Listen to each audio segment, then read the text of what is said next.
RTC అన్నది మన అన్నదారికి వస్తుంది. క్యాస్ట్ వైజ్ ఎంతమంది ప్రిపేర్ చేసుకుంటుంది ఎంత మొత్తం దీనిలో బీసీలు ఎస్సీలు అనమాట. ఇందులో ఓసీ వాళ్ళు ఎవరు లేరు. దేనికి సంబంధించి ఇది టీఎస్ఆర్టీసీ. ఏం జరిగిందో స్పష్టంగా చెప్పండి. మీకు ఏం అన్యాయం ఏం జరిగిందో స్పష్టంగా చెప్పండి అంటూ. మాది అంటే ఆర్టీసీలో చాలా మంది ఉద్యోగుల్ని తొలగిస్తురట.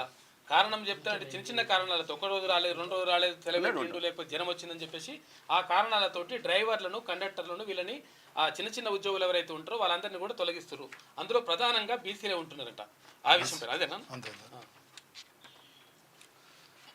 ఇది ఎందుకనంటే ఇప్పుడు ఆ సజ్జనార్ గారు ఉన్నారు కదా, మరి సజ్జనార్ గారు ఒకసారి దీనిపైన 100% దృష్టి పెట్టాల్సిన అవసరం ఉన్నది. మరి దానికి మంత్రి గారు కూడా పొన్నం ప్రభాకర్ బీసీనే ఉన్నాడు. చిన్న చిన్న ఉద్యోగులని తర్వాత మంత్రి పొన్నం ప్రభాకర్ అంటే బీసీనే ఉన్నాడు.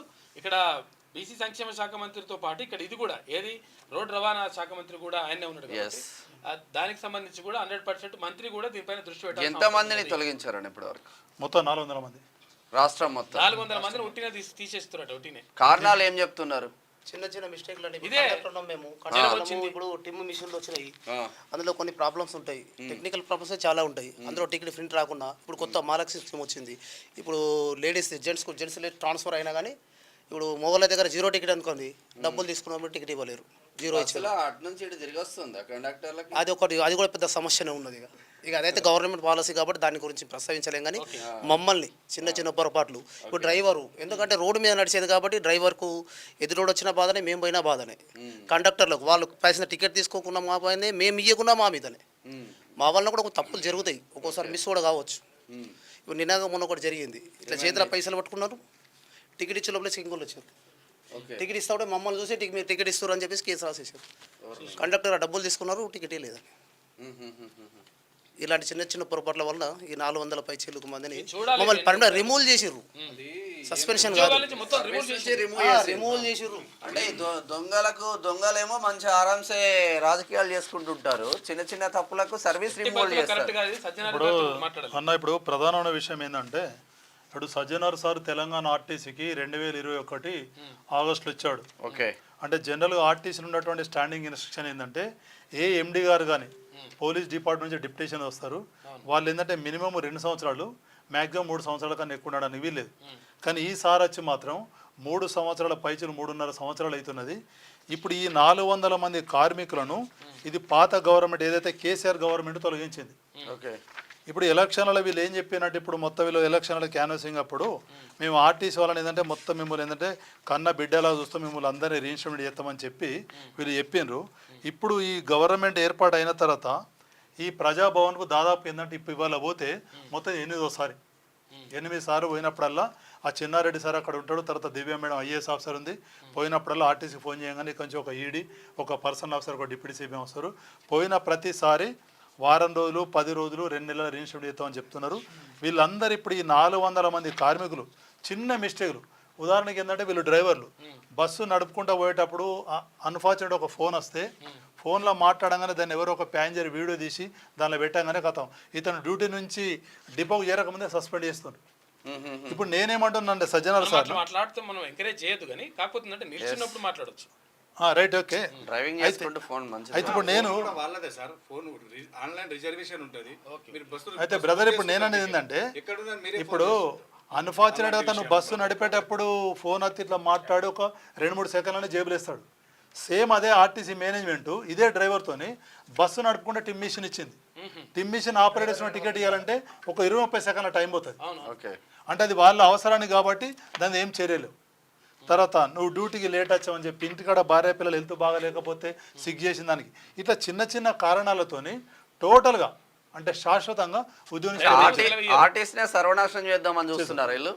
చేసుకుంటూ మొన్న నేను ఏం చేసిన అంటే ఎండి గారిని కలిసి నేను పోయిన సాటర్డే నాడు కలిసి ఏమంటున్నా అంటే, ఎండి సజ్జనార్ సారు, మీరు ప్రతిసారి ప్రజాభవన్కు మిగతా వాళ్ళందరూ నువ్వు ప్రొవోక్ చేస్తున్నావు, మీకు ఉద్యోగాలు ఈయన ఏం చేసుకుంటూ చేసుకో, ఎందుకంటే మీ ప్లేస్లో నేను కొత్త వాళ్ళని తీసుకుంటే మీ ఒక్కరికి ఇచ్చే శాలరీ 3 వస్తారు, మీకు ఈయన ఏం చేసుకుని చేసుకోపోను అని దానికి ఏం చేసిండు. ఇప్పుడు ఈ మన గౌరవనీయులైన రవాణా శాఖ మంత్రి గారు వీళ్ళు కలిసి ఒక నోటిఫికేషన్ వేసారు, 3500 మంది తీసుకుని. ఇప్పుడు నేనేమంటున్నా అంటే, ఇప్పుడు ఎంతో సర్వీస్ ఉన్నటువంటి 20 ఏళ్ళు 15 ఏళ్ళు 25 ఏళ్ళు పనిచేసినటువంటి సిబ్బందిని తొలగించి ఈ కొత్త వాళ్ళని తీసుకోవడం అంతేరేమింది? సరే ఇప్పుడు వీళ్ళని తొలగించి కొత్త వాళ్ళని తీసుకుంటే మరి ఇలా భార్య పిల్లల పరిస్థితి ఏంది? దీని మీద నేను ఏం చేసిన అంటే సీఎం గారికి ఒకటి అప్పీల్ పెట్టిన. సరే వీళ్ళందరూ పాత గవర్నమెంట్లో తొలగించబడ్డారు, ఒక్కసారి మీరు మానవీయత కోణంలో ఆలోచించి వన్స్ ఫర్ ఆల్ అని చెప్పి ఒక జీవితాన్ని వీళ్ళందరూ రిజిస్టర్ చేయండి సార్. తర్వాత ఈ రోజు నుంచి వీళ్ళు ఏదైనా మిస్టేక్ చేసినారు అనుకోండి, మీరు ఎంత సివియర్ పనిష్మెంట్ అంటే నేను ఈ చెప్పినటువంటి యొక్క ఈ డిమాండ్కు ఇప్పుడు ఆ ప్రజాభవన్ ఇన్ఛార్జ్ ఉన్నటువంటి చిన్నారెడ్డి సారు ప్లస్ ఆ సీనియర్ ఐఏఎస్ ఆఫీసర్ దివ్య మేడం వాళ్ళిద్దరు చెప్పుకొని సరే బాగానే ఉంది, దీన్ని మేము గవర్నమెంట్ ఆఫ్ తెలంగాణ లెటర్ పెడతామని చెప్పి వాళ్ళిద్దరు స్ట్రాంగ్గా లెటర్ పెట్టారు. ఎవరు మన చిన్నారెడ్డి సారు మన దివ్య మేడం పెడితే ఇప్పుడు ఈ పొన్నం ప్రభాకర్ ఏమంటుండంటే ఆయన ఆఫీస్కి పోతే ఆర్టీసీ వాళ్ళు ఎవ్వరు కూడా నన్ను కలసడానికి రానియద్దు, వాళ్ళు ఒక లక్ష ఉంటే అపాయింట్మెంట్ కావాలంటారు. మాకు అపాయింట్మెంట్ ఎవరు ఇస్తారు? అసలు ఎంత ఘోరం అంటే ఆర్టీసీలు ఏంటంటే మొదలే చాలా ప్రజాపాలనలో ప్రజలు గెలవకుండా ఉండడం ఏంది మినిస్టర్స్? నేను ఇప్పుడు దివ్య మేడం చిన్నారెడ్డి సార్ని అడిగినా, సరే మీరు ఇక్కడ 60-70 డెస్కులు పెట్టారు కదా, రోజు మీకు ప్రతి మంగళవారం ప్రతి శుక్రవారం మస్తు గ్రీవెన్స్లు వస్తున్నాయి కదా, దీనిలో మీరు ఎన్ని డిస్పోజ్ చేసినో చెప్పాను. ఒక్క గ్రీవెన్స్ కూడా డిస్పోజ్ కాలేదు. అది రాగానే తీసుకోవడం, మీ ఫోన్కు మెసేజ్ చేస్తడం, దాన్ని పడేయడం. మేము ఏంటంటే మేము పోయిన సరే సార్ ఏంటంటే ఇప్పుడు మన ఎమ్మెల్సీ ఇప్పుడు మల్లన్న గారు కలవాలని చెప్పి దాదాపు 8 నెలల నుంచి ఫ్రమ్ జనవరి 24 టిల్ డేట్ ఏంటంటే ప్రజాభవన్ ప్రతి మంగళవారం ప్రభుత్వం వచ్చినా కానీ జనవరి నుంచి జరుగుతూ ప్రతి శుక్రవారం పోవడము. ఎంత ఘోరమైన విషయం అంటే ఏంటంటే ఇప్పుడు సపోజ్ అతను ఒక డ్రైవర్ తప్పు చేసిన అనుకోని, యాక్చువల్ ఇప్పుడు చట్టంలో కూడా ఉన్నది. ఎందుకంటే నేను నార్త్ జోన్కు నేను జోనల్ సెక్రటరీ నేను 5 years పనిచేశాను. ఎంత పెద్ద మేజర్ గ్రేవ్ తప్పు చేసినా కూడా శాశ్వతంగా ఉద్యోగం తొలగించేటువంటి హక్కు అసలు ఎవరికి లేదు. ఆయనకు పనిష్మెంట్ ఇవ్వచ్చు, జీతాన్ని రెడ్యూస్ చేయొచ్చు, ఇంక్రిమెంట్స్ డిఫర్మెంట్ చేయొచ్చు, శాశ్వతంగా మొత్తం డిస్మిస్ ఫ్రమ్ సర్వీస్ చేసి పడితే ఇప్పుడు భార్య పిల్లల పరిస్థితి ఏంది, వృద్ధ తల్లిదండ్రులు ఏంది, అందరికి పెళ్ళిడిచిన పిల్లలు ఉన్నారు. మాట్లాడదాము పొన్నం ప్రభాకర్ అన్నతో మాట్లాడదాం తర్వాత ఇక్కడ ఎండితో మాట్లాడదాం. ఇక దీని సందర్భం ఏంటంటే అసలు వాస్తవంగా చెప్పాలంటే ఈఎండి సార్ వచ్చిన తర్వాత ఇప్పుడు ఈ సజ్జనార్ సార్ వచ్చిన తర్వాత ఆర్టీసీ కార్మికుల మీద ఎంత వేటు పడుతుందంటే అసలు చెప్పడానికి వీల్లేదు. మా దానిలో ఒకటి ఏంటంటే స్పెషల్ ఆఫ్ డ్యూటీ అని ఉంటుంది. అంటే ఇవాళ డ్యూటీ చేస్తే తెల్లారు ఉండదు అన్నమాట. అది స్టార్టింగ్లో 1990లో 320 కిలోమీటర్లు డ్రైవర్ రొప్పేస్తే తెల్లారు డ్యూటీ ఉండదు. అలాంటి 320 కిలోమీటర్లని ఇవాళ 640 కిలోమీటర్లు తీసుకొచ్చింది. అంటే ఒక కరీంనగర్ నుంచి హైదరాబాద్ బస్సు వచ్చి 2 సార్లు బస్సు వచ్చిపోతేనే స్పెషల్ ఇస్తారు. 2 సార్లు కరీంనగర్ నుంచి హైదరాబాద్ బస్సు చూసిన డ్రైవర్ ఉంటాడా?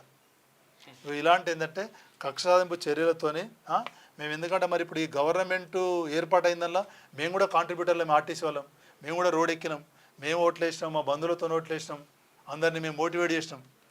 ఇవాళ గవర్నమెంట్ వచ్చింది ఏంటంటే ఈ గవర్నమెంట్ ద్వారా ఏంటంటే మాకు కొంచెం న్యాయం జరగాలని చెప్పి ఇప్పుడు ఏంటంటే 200 మంది కార్మికులు మన మల్లన్న గారి ఆఫీస్కు రావడం జరిగింది. లోపలికి వచ్చింది 4-5 బయట 200 మంది ఉన్నారు. మాట్లాడదామన్నా. ప్రజావాణి కార్యక్రమానికి మేము ఎన్నిసార్లు వెళ్ళినప్పుడల్లా వాయిదా పెడుతున్నారు. ఇప్పుడు చిన్నారెడ్డి గారు అక్కడ దివ్య మేడం గారు ఇద్దరు ఉంటారు. వాళ్ళు మాకు చెప్పేది ఏంటంటే మేము మా బాధలు ఇవన్నీ పంపిస్తున్నారు. వాళ్ళు చెప్పుకున్న ఒకసారి అందరితో మాట్లాడే ప్రయత్నం చేద్దాం. నెల రోజుల తర్వాత రమ్మంటారు. నెల పూర్తయిన తర్వాత మళ్ళీ వస్తే 3 నెలలు వాయిదా పెడతారు. ఒక్కసారి ఇది లైవ్ అయిపోయిన తర్వాత ఒకసారి అందరితో మాట్లాడదాం. ఒక్కొక్కరి పరిస్థితి ఎట్లా ఉందో అందరితో మాట్లాడదాం.